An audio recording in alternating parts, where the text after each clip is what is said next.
Hello everyone, and welcome to the latest podcast brought to you by Trusted Tech Talks. My name's Manny and I'm one of the hosts.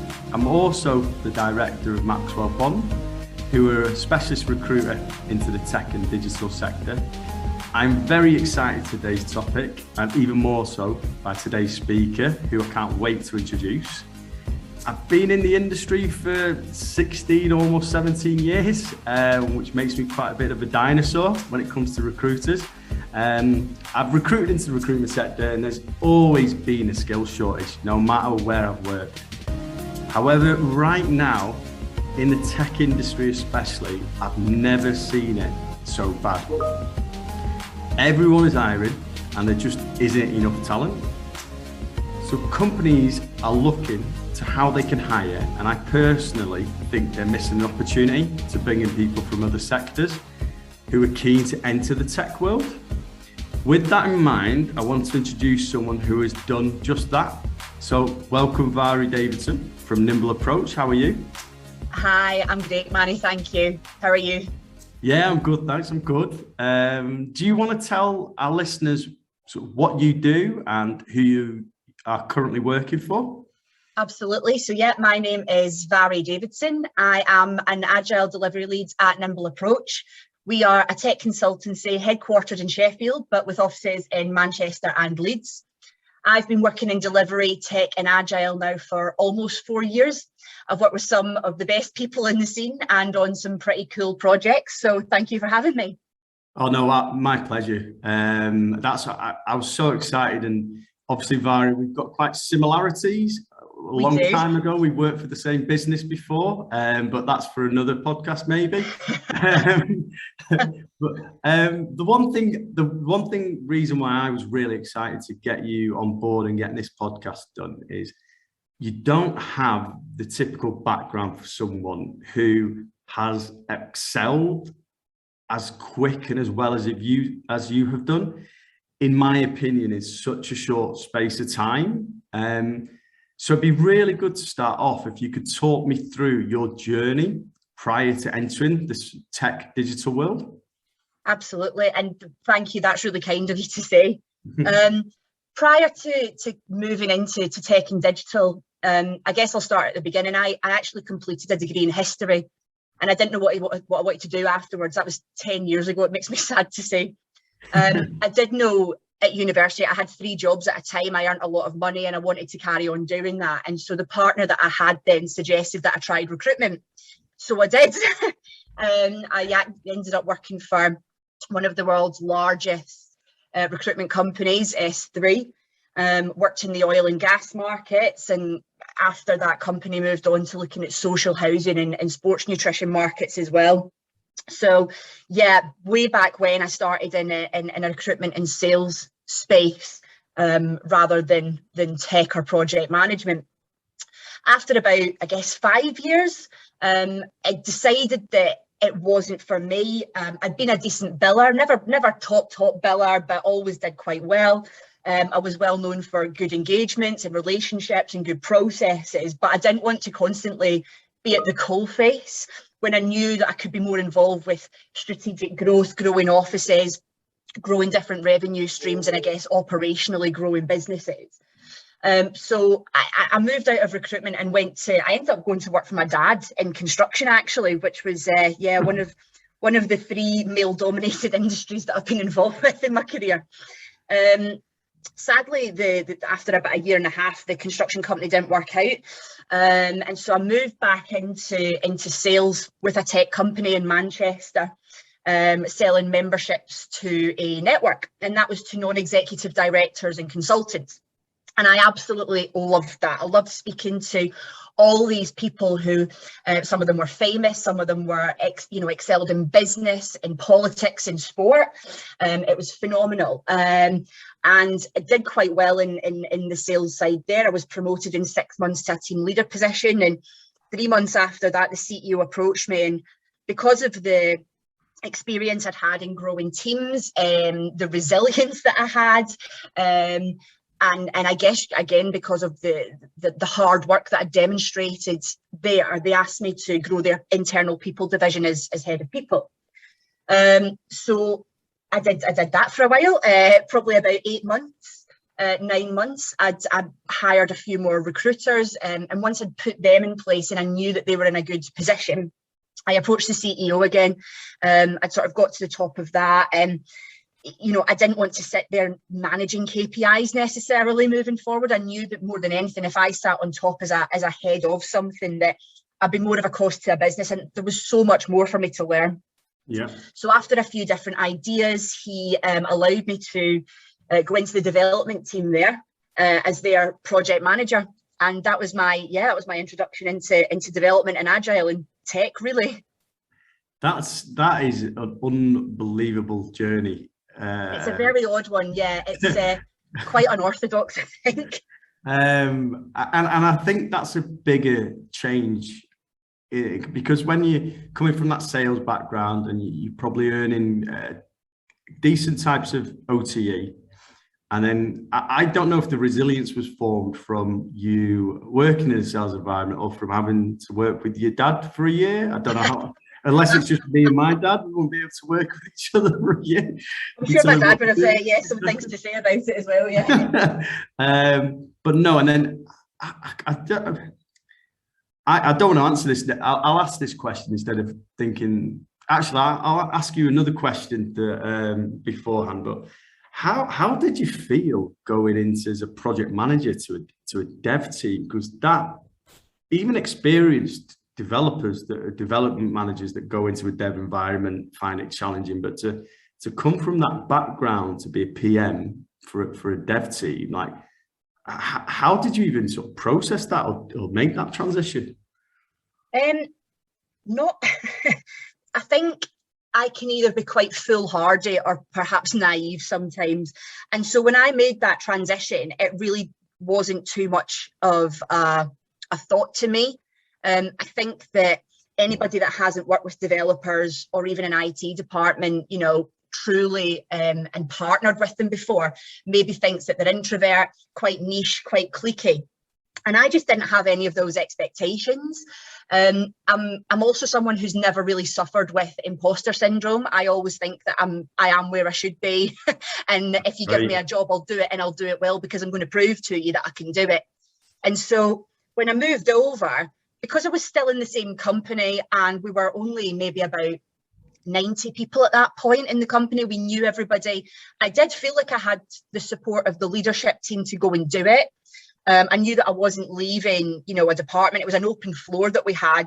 So I didn't really feel like I was, leaving anything behind. And I walked into it as I would anything, just with the utmost confidence that I would succeed, which, looking back on it, I could have maybe reined that in a bit in my approach. But ultimately, attitude-wise, nothing's a problem. If you set your mind to something, you can do it. That's the way I've approached everything. And work-wise, delivering something is delivering something. I think people have said to me in interviews previously, you don't seem to have much delivery experience. And I think when you were talking about the skill shortage before, it's very easy to forget that sales and recruitment is delivery. You're sitting there, you're managing a desk, you're project managing that. If you don't deliver in sales, you lose your job. And so to me, if I didn't go in there and prove myself and hit the ground running and take this attitude that I needed to do it, then of course I'd fail. But I'd never failed at anything before. So why would I fail now? So yeah, I don't know, as I say, I don't know whether that's sort of courage or foolhardiness, but that's the way I approached it, and that's the way I approach everything. No, I love that answer. The similarities again, because sometimes people are just so set in, I don't want somebody from, like, even in the tech and digital industry, it's like people are saying, I don't want people from certain sectors. Yeah. Even if it's a developer, let's say, for instance, for say, no, that sector wouldn't work well with ours. Like, wouldn't it be easier to get that skill set and upskill them and get them to work in your type of culture? And you didn't even do that. You came from completely left field and entered. Obviously, you've been a huge success so far, but that's the whole point of this podcast, is wanting people to open their minds a little bit to getting the right culture, getting the right attitude, and we can teach them some of the technical stuff. Absolutely. But it's just, I don't even think it's long term, because I think within 6 to 12 months, somebody could get up and running versus, if people are thinking that's too long term, we need someone instant, then they're probably not a long-term thinker in that business sense. But leading on, what was the biggest challenge you faced entering the tech digital world?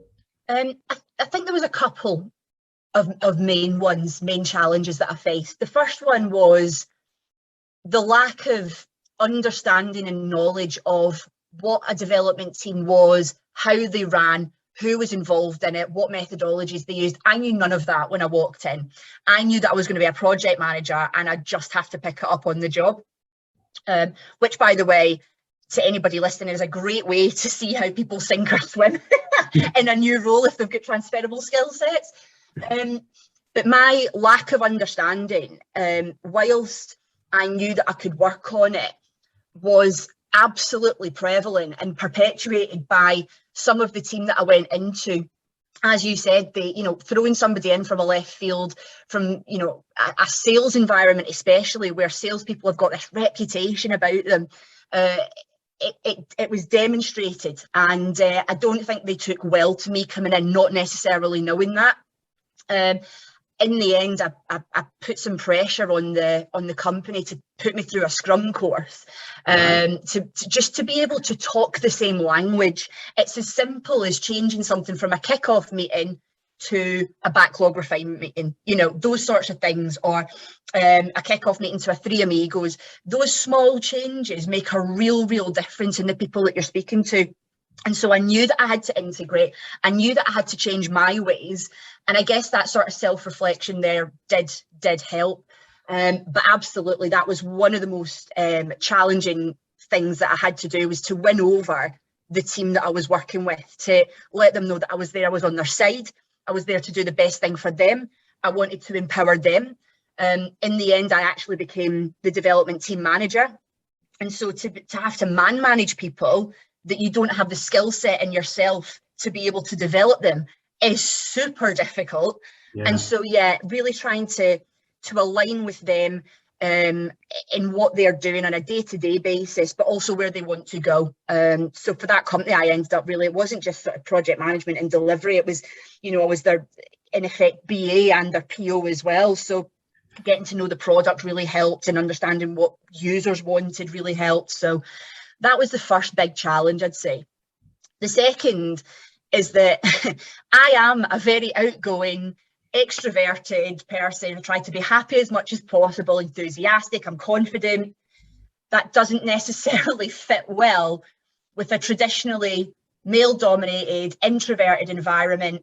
And sometimes I'm not taken seriously, or I'm not listened to, or excluded, or put down, or emasculated in front of others. And the challenge that I have is to try and get people on side that I already feel should be on side.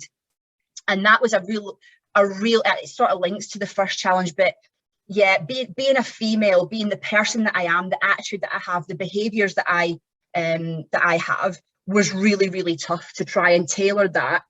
Not getting rid of my qualities, but certainly trying to again align myself with the industry that I was working in. That was also a huge challenge. That sounds like a huge challenge. Out of interest, do you feel, is that still a challenge you feel like you face now, or do you feel like that was just because you were first entering that market and it was building credibility at the same time? I think that, well, I'll put it this way.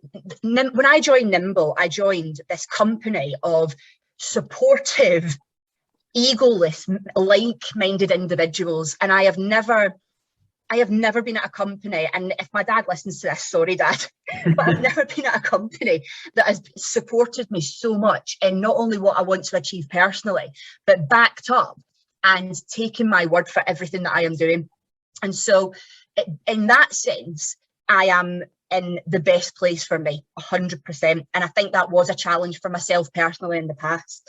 If you move on to something a little bit wider and explore that in the industry, I do still think that there is a problem, and that's not just necessarily in tech. I think that we're in a world at the moment that's really polarized, and we know that there needs to be much more done with equality diversity, inclusion, and breaking down barriers across everything. So I think there is something there to tackle, and I think everybody knows that. But you know, at this moment in time in the company that I am, I feel incredibly supported. That's really good to hear.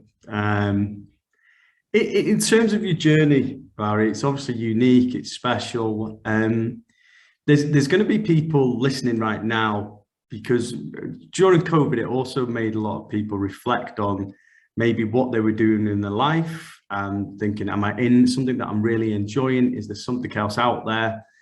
If there was somebody listening now who wanted to start that journey and maybe was 5-10 years in another sector, not too dissimilar from yourself, what advice would you have for anyone starting that journey now to go, I want to change, I see what's happening in the tech and digital world, I want to be part of that journey?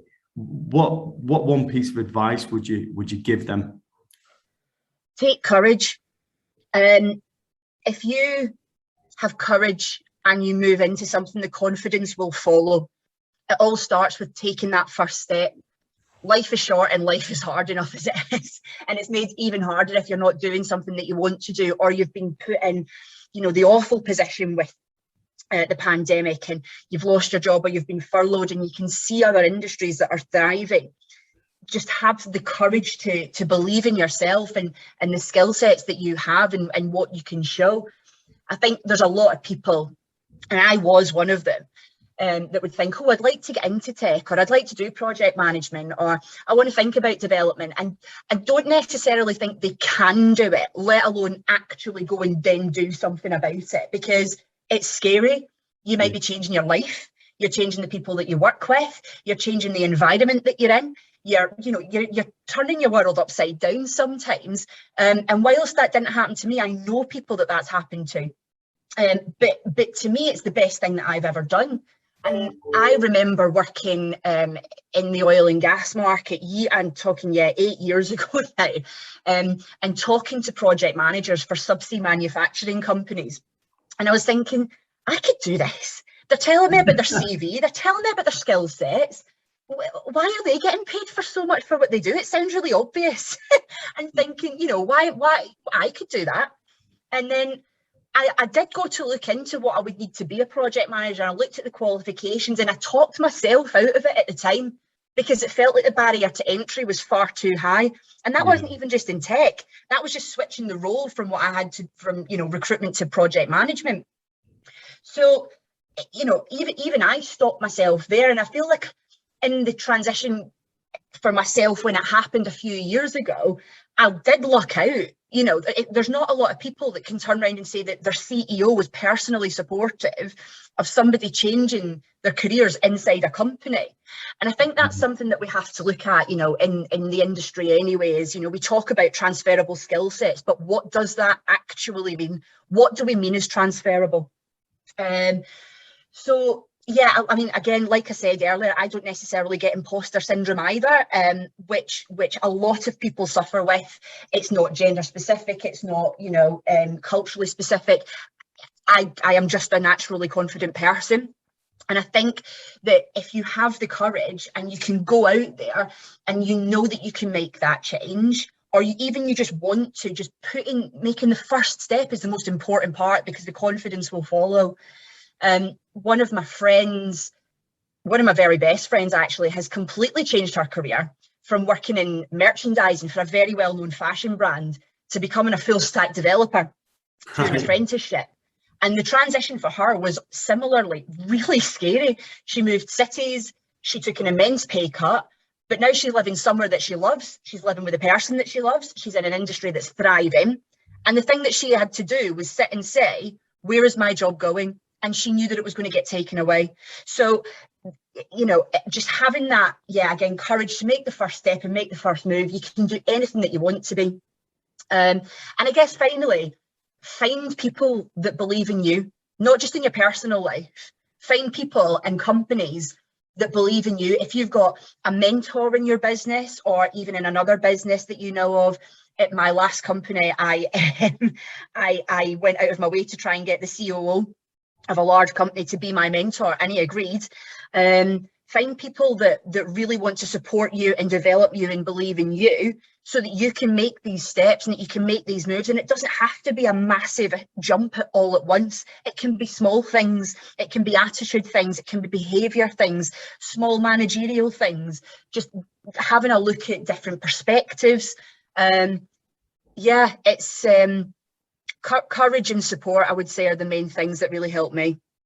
I love that answer. I also love that you sourced out the COO to be your mentor as well, because it's don't ask, you don't get. 100%. One of the things I was going to ask from that, and it probably links on from what you're saying there about asking the COO to be your mentor. I bet there were people saying you can't ask that person, and that links back to the question I want to ask you. But when you were going to make that change in that entry, how many people were actually trying to dissuade you and say, no, don't do it, you're crazy, or whatever? Did you have anybody that was trying to discourage you from going down that path? Do you know what? I don't remember. This might sound really cocky, but when it comes to my own career, I have always trusted my own gut, and I don't necessarily, God, this sounds awful, but I don't necessarily ask too many people what they think I should do or what they think, because if it's right for me, I'll know, and I'll know in my gut. You know very well when something's not right for you. And I'll always say, when it comes to management experience, for example, I have learned more about how to not be a good manager than I've learned about how to be a good manager from other people. And so taking those negative experiences and taking them in myself and turning them into good ones for other people that I manage, that's how I would learn. I don't necessarily go and ask other people. And yeah, it's I feel like that does sound very, very cocky, but I don't really remember. It doesn't at all. Very like for me personally, I changed roles in the middle of the pandemic, and I was with a business at the time that said my position was 100% safe. But then when the opportunity came to join Maxwell Bond, I knew it was right. Yeah. It was a smaller business at the time. It's not anymore. It had less turnover, less GP, and it was like, are you crazy moving? You've just been told your job's safe. And I only actually told one person. And then for everybody else, I just said, I've changed jobs. I've accepted something, because similar to yourself, it's just, you know, when it's right. And you obviously do your due diligence. It's not that you sell everything to just your hopes on something else. But if you've gone through a good interview process, you trust that person and you know they're going to be a good mentor. And similar to yourself, I learned a lot of ways from, like you said, my first company I worked for was, unfortunately, the people that were managing that office, I learned everything that I didn't want to be and want to do in the future. And it was the best apprenticeship I could have had, because I just knew I had to do the opposite of all that to make people feel good. So every day, it's crazy, isn't it? It's absolutely crazy. But it is. But some people don't learn that. They just sometimes get bitter. And at the time, yeah, it was tough. But I just thought, this is great, because I'm going to make sure when I'm in that position, I'm never going to treat people like that. Yeah.